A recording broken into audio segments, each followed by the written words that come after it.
Hi, welcome to வேணுங்க Balakrishnan. So குலதெய்வத்துக்கும் நம்ம டிஎன்ஏவுக்கும் நிறைய சம்மந்தம் இருக்குது. ஸோ நிறைய பேர் வாழ்க்கையில் முன்னேறாமல் இருக்கிறாங்க. ஸோ இந்த வீடியோ கண்டிப்பாக பாருங்கள். எவ்வளோ தான் கஷ்டப்பட்டாலும் சரி தான் குலதெய்வம் கோயிலுக்கு போனோன்னா வாழ்க்கையில் முன்னேற மாட்டாங்கன்னு சொல்லுவாங்க. ஸோ இந்த வீடியோ நீங்கள் யூடியூப்பில் எங்கே தேடினாலும் கிடைக்காது. ரொம்ப இம்பார்ட்டன்ட் வீடியோ, ஸ்கிப் பண்ணாமல் பாருங்கள். வாங்க வீடியோக்குள்ளே போகலாம். ஸோ பார்த்திங்கன்னா குலதெய்வத்தில் நம்ம பார்த்திங்கன்னா குலதெய்வம் கும்பிடலன்னா ஸோ நம்ம குலம் நல்லா இருக்காது அப்படிம்பாங்க. இது நான் சொல்ல பழமொழி. காரணம் என்னன்னு பார்த்தீங்கன்னா இது ஒரு data centre. So ancient genetic data centre அப்படின்னு நம்ம குலதெய்வத்தை சொல்லலாம். ஸோ நம்ம ஃபாலோ பண்ணுறது ஒரு சிஸ்டமே வச்சுக்கணும். சிஸ்டத்தை நம்ம எப்படி ஃபாலோ பண்ணுறோமோ அந்த மாதிரி வச்சுக்கிட்டு நம்ம உடம்பையும் கோயிலையும் வச்சு பேசலாம். ஸோ பார்த்தீங்கன்னா அத்தன்டிகேஷன் சிஸ்டம் அப்படிம்பாங்க. அத்தன்டிகேஷன் சிஸ்டம்னா அதாவது சிஸ்டத்தை எடுத்துக்கிட்டிங்கன்னா அதுக்கு ஒரு அத்தன்டிகேஷன் சிஸ்டம் கொடுக்குறாங்க. இதெல்லாம் உள்ளே கொண்டு வரணும், இதெல்லாம் உள்ளே கொண்டு வரக்கூடாது அப்படின்னு. அதே மாதிரி பார்த்தீங்கன்னா நம்ம உறவு முறையை எடுத்துக்கிட்டிங்கன்னா பார்த்தீங்கன்னா ஒரு அத்தன்டிகேஷன் சிஸ்டம் இருக்குது.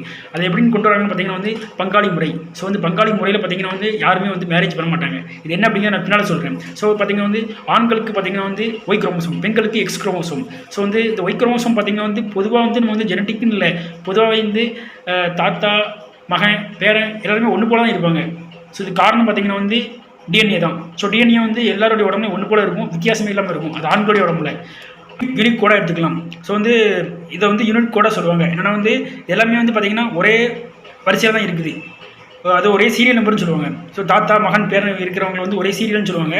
ஸோ இதில் பார்த்தீங்கன்னா அவங்களுடைய ஆக்டிவிட்டிஸ் எல்லாமே ஒன்று போல தான் இருக்கும். ஸோ மேக்ஸிமம் பார்த்தீங்கன்னா மேரேஜ் ஏன் ஒரே இதில் பண்ண மாட்டேங்காங்கன்னு பார்த்தீங்கன்னா ஸோ பண்ணால் நிறைய குறைபாடுகள் வரும். இப்போ அதாவது உடம்புல ஒருத்தவங்களுக்கு நோய் இருக்கலாம், ஸோ சிலருக்கு நோய் இல்லாமல் இருக்கலாம். அப்படிங்கும்போது இன்பிரீடிங் சிஸ்டம் படிப்பாங்க இதை. ஸோ இந்த இன்பிரீடிங் சிஸ்டம் பண்ணும்போது என்ன ஆகுதுன்னு பார்த்தீங்கன்னா ஸோ கிளிஞ்சிங் ஆகும். ஸோ கிளிஞ்சிங்னா அதாவது பிரச்சனைகள் தான். இந்த உடம்புல ஏதாவது பிரச்சனைகள் வரும்போது இந்த மரபணு குறைபாடுகள் காரணமாக என்ன பண்ணுவாங்கன்னா பிறக்கிற குழந்தைகளுக்கு ஏதாவது ஒரு குறைபாடுகள் ஏற்படலாம். அதனால என்ன பண்ணுவாங்கன்னா ஸோ மேக்ஸிமம் பங்காளிக்குள்ளே மேரேஜ் பண்ண மாட்டாங்க.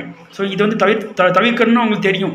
இப்போ என்னென்னா ஒரே சாஃப்ட்வேர் ஒரே சீரியல் கோடுகளோ கம்ப்யூட்டர் ஒன்றுக்கு ஒன்று நம்ம பாண்டிங் நம்ம என்னன்னு பார்த்தீங்கன்னா ஸோ கிளாஷ் ஆக நிறைய வாய்ப்பு இருக்குது. ஸோ இதெல்லாம் முன்னோர்கள் என்ன பண்ணுறாங்கன்னு பார்த்தீங்கன்னா அவங்களுக்கு தெரியுது, முன்னாலே தெரிஞ்சிருக்கும். ஸோ டெக்னாலஜி இல்லாத காலத்திலேயே அவங்க தெரிஞ்சிருக்கு. அதனால தான் என்ன பண்ணியிருக்காங்கன்னா ஸோ ஒரு பங்காளிக்குள்ளேயே மேரேஜ் பண்ண மாட்டாங்க.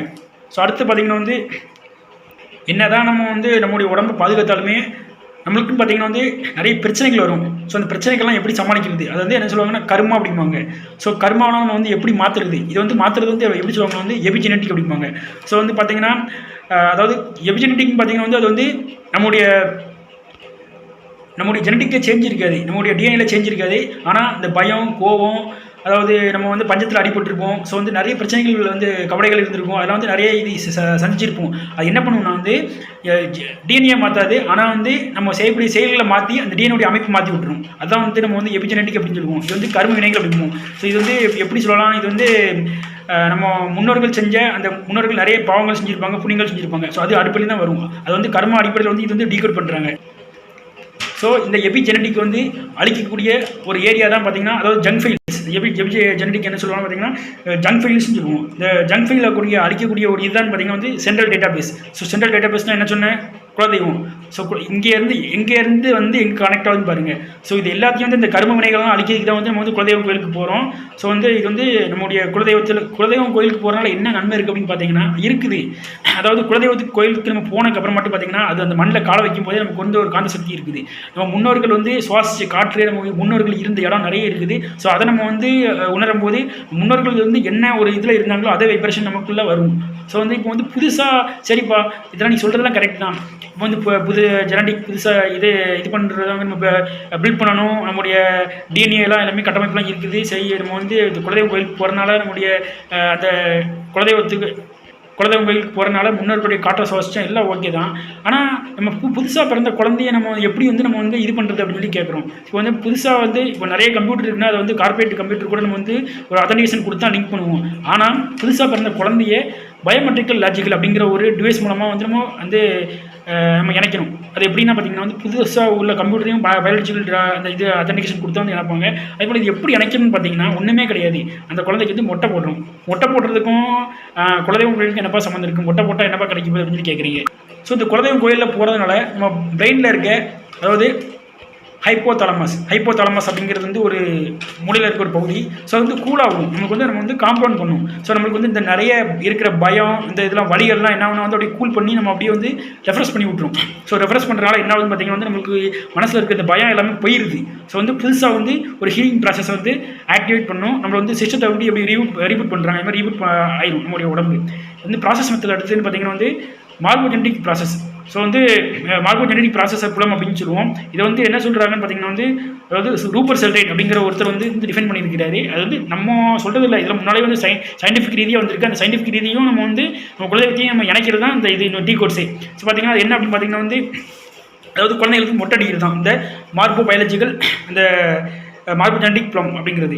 ஸோ வந்து எப்படி நம்ம வந்து குழந்தைகளுக்கு மொட்டை போடுறதுனால என்ன பயன் பார்த்தீங்கன்னா வந்து, ஸோ குழந்தைகளுக்கு மொட்டை போடுறதுனால என்ன ஆகுதுன்னு பார்த்தீங்கன்னா, அதோடைய முடிகளில் இருக்குல்ல, முடிகளில் வந்து பார்த்தீங்கன்னா வந்து அடிப்பகுதி வந்து அதாவது டெட் செல் தான். மொட்டை அடிச்சோன்னா இந்த முடி வந்து இதாகிடுது, டெட் செல் ஆகிடுது. ஸோ அதுக்கப்புறம் பார்த்தீங்கன்னா வந்து முடி வளரக்கூடிய வேர் செல்கள் இருக்குல்ல, அதில் பார்த்தீங்கன்னா வந்து என்ன இருக்குன்னு பார்த்தீங்கன்னா மெலனின் அப்படிங்கிற ஒரு இது இருக்குது. அது பார்த்தீங்கன்னா காந்த அதிர்வுகள் வந்து ஈர்க்கக்கூடியது. அதனால் வந்து பிறந்த குழந்தைகளுக்கு வந்து குழந்தைகள் போய் மொட்டடிக்க காரணம் தான். ஸோ இதனால் வந்து இந்த முடியில் இருக்க அந்த அடிப்பதில் இருக்க அந்த வேர்களில் பார்த்தீங்கன்னா மெலனின் இருக்கிறனால இழுத்து அது வந்து நமக்கு வந்து குழந்தைங்களுக்கு வந்து ஒரு ரெஃப்ரெஷ் இது வந்து உருவாக்குது, ஒரு புதுசான ஒரு அதிர்வு வந்து உருவாக்குது. இது மூலமாக என்ன ஆகுதுன்னா வந்து அது தெய்வத்துக்கு தெரியுது. ஸோ வந்து புதுசாக வந்து ஒரு உயிர் உருவாகிருக்குது, நம்மள்ட்ட வந்து ரிஜிஸ்டர் பண்ணுறாங்க அப்படிங்கிறது குலதெய்வத்துக்கு தெரியுது. ஸோ அதை தான் வந்து ரீபூட் பண்ணுறதுக்கு தான் வந்து நம்ம வந்து குழந்தைங்களுக்கு வந்து மொட்டை அடிச்சு நம்ம வந்து அந்த அத்தன்டிகேஷன் மூலமாக வந்து தெரியப்படுத்துகிறோம். ஸோ குலதெய்வம் கோயிலுக்கு போகிறனால இன்னொரு நன்மைன்னு பார்த்தீங்கன்னா வந்து செப்பு தகடு. ஸோ வந்து பார்த்தீங்கன்னா வந்து கோயில் அடியில் பார்த்தீங்கன்னா வந்து சாமிக்கு வந்து செப்பு தகடு வச்சுருப்பாங்க. ஸோ அந்த செப்பு தகடு பார்த்தீங்கன்னா வந்து மேக்ஸிமம் பார்த்தீங்கன்னா வந்து அது ரெஃப்ரெஷ்லேயே இருக்கும். அதாவது என்னென்னா வந்து அங்கே போகிறனால நமக்கு வந்து ஒரு எனர்ஜி நம்மளுடைய உடம்புக்கு வந்து வரும், அதுலேருந்து கிடைக்கும், ஒரு நல்ல கன்சக்தி கிடைக்குது, நல்ல வைப்ரேஷன், நல்ல ஒரு பாசிட்டிவ் வைப்ரேஷன் கிடைக்கிறனால நம்மளுக்கு என்ன வந்து பார்த்தீங்கன்னா வந்து ஸோ வந்து நம்ம வந்து நல்லா ரெஃப்ரெஷ் ஆக முடியுது, ரீபூட் ஆக முடியுது. நம்ம வந்து புதுசாக நம்மளுடைய கவலை மற்ற நம்மளுடைய கர்மவினைகள் எல்லாமே போக்கி ஒரு மனுஷனாக வந்து நம்ம அங்கேருந்து வெளியே வர போகிறோம். என்னதான் ஒரு சிஸ்டம் இருந்தாலுமே அந்த சிஸ்டத்தை வந்து நம்ம வந்து தொடர்ந்து வந்து நம்ம வந்து அதை ரிப்பேர் பண்ணிட்டோம். ஆனால் வந்து தொடர்ந்து பராமரிக்காமல் இருந்தால் என்ன ஆகும் பார்த்தீங்கன்னா வந்து அது இதாயிரும், அது வந்து கண்டிப்பாக கரெக்ட் ஆயிரும். ஸோ இந்த கரெக்டாக வந்து எப்படி வந்து போக்குறது பார்த்தீங்கன்னா வந்து, ஸோ நம்ம வந்து கோயிலுக்கு போயிட்டு வந்துட்டோம் அதோட முடிஞ்சிருமா? இல்லை, கிடையாது. கோயில் வந்து நம்ம வந்து நம்ம வந்து கண்டினியூட்டியாகவே இருந்துட்டு இருக்கணும். சிலர் வந்து கோயில் பக்கத்தில் வீட்டில் இருப்பாங்க, சிலர் வந்து வெளிநாட்டில் இருப்பாங்க. அவங்க எப்படி வந்து அந்த ஒரு கனெக்ஷனில் இருக்க கோயில் கூட அப்படின்னு பார்த்தீங்கன்னா வந்து அதுக்காண்டி நம்ம என்ன பண்ணுவோம்னா வந்து கோயிலேருந்து வரும்போது ஒரு இப்படி மண்ணை எடுத்துருவோம் கையில், இல்லைனா வந்து திருநீர் அந்த மாதிரி எடுத்துருவோம். ஸோ திருநீர் அப்படிங்கிறது வந்து ஒன்றும் சென்டிமெண்ட் மட்டும் கிடையாது. நம்ம அப்போ கோயில் கூட வந்து டச் பண்ணி வச்சுக்கிறது தான் அந்த வைப்ரேஷன், பாசிட்டிவ் வைப்ரேஷன் வரது தான் நம்ம வந்து திருநீர்லாம் பூசுறதுக்கு காரணம்.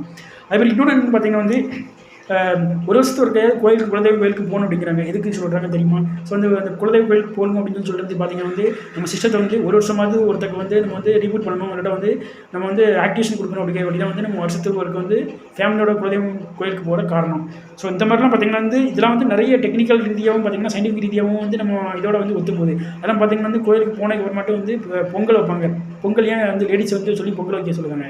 ஸோ அதாவது குடலில் உள்ள நுண்ணுயிர்கள் இருக்குல்ல, அதான் வந்து பார்த்திங்கன்னா வந்து நம்ம உடம்புல உள்ள இந்த நோய் எதிர்ப்பு இதெல்லாம் வந்து அழிக்கிறதுக்கு வந்து முக்கியமாக வந்து பயன்படுது. ஸோ ஒருத்தவங்களுடைய குடலில் உள்ள அந்த நுண்ணுயிர்கள் வந்து எந்தில் வந்து ஆக்டிவேஷனாக இருக்கும், அதில் நம்மளுக்கு வந்து என்ன ஆகுதுன்னா வந்து நோய்கள் வராமல் இருக்குது. ஸோ வந்து நம்ம போய் அங்கே போய் பொங்கல் வச்சு சாப்பிட்றதுனால என்ன ஆகுது பார்த்திங்கன்னா நமக்கு வந்து அந்த முன்னோர்களுடைய அந்த வைப்ரேஷன் கிடைக்குது. ஸோ அந்த காற்றை சுவாசி அது மூலமாக பார்த்திங்கன்னா அதில் உள்ள ஒரு நுண்ணுயிர்கள் வந்து வயிற்றுக்குள்ளே போகுது, நமக்கு வந்து நோய் எதிர்ப்பு சக்தி வந்து அதிகமாகுது. ஸோ இதான் பேசிக் ரீசனே அங்கே கோயிலில் போய் நம்ம வந்து குலதெய்வ கோயிலில் போய் பொங்கல் வைக்க காரணமே. ஸோ இந்த மாதிரி பார்த்திங்கன்னா வந்து நம்ம முன்னோர்கள் இன்னும் வந்து சாதாரண ஆட்கள் கிடையாது. நம்ம பார்த்திங்கன்னா வந்து ஒரு 50,000 ஆண்டுகளுக்கு முன்னாலே, 1,00,000 ஆண்டுகளுக்கு முன்னாலே நம்ம வந்து முன்னோர்கள் வாழ்ந்தார்கள், தமிழர்கள் வாழ்ந்தார்கள்னு சொல்லுவோம். ஆனால் தமிழர்களுடைய நம்ம அந்த இது பார்த்திங்கன்னா சாதாரணமாக கிடையாது.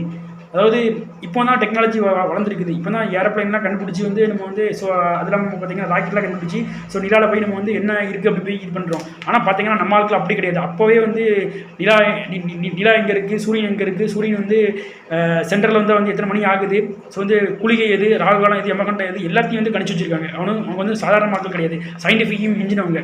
ஸோ இந்த வீடியோ நிறைய பேருக்கு பாஸ் பண்ணுங்க, ஏன்னா வந்து சாதாரண கிடையாது. ஸோ இந்த குலதெய்வம் கோயிலுக்கு போகிறதுல வந்து ஒரு சாதாரண விஷயம் கிடையாது. நம்ம வந்து விளையாட நினச்சிட்டு இருக்கோம்.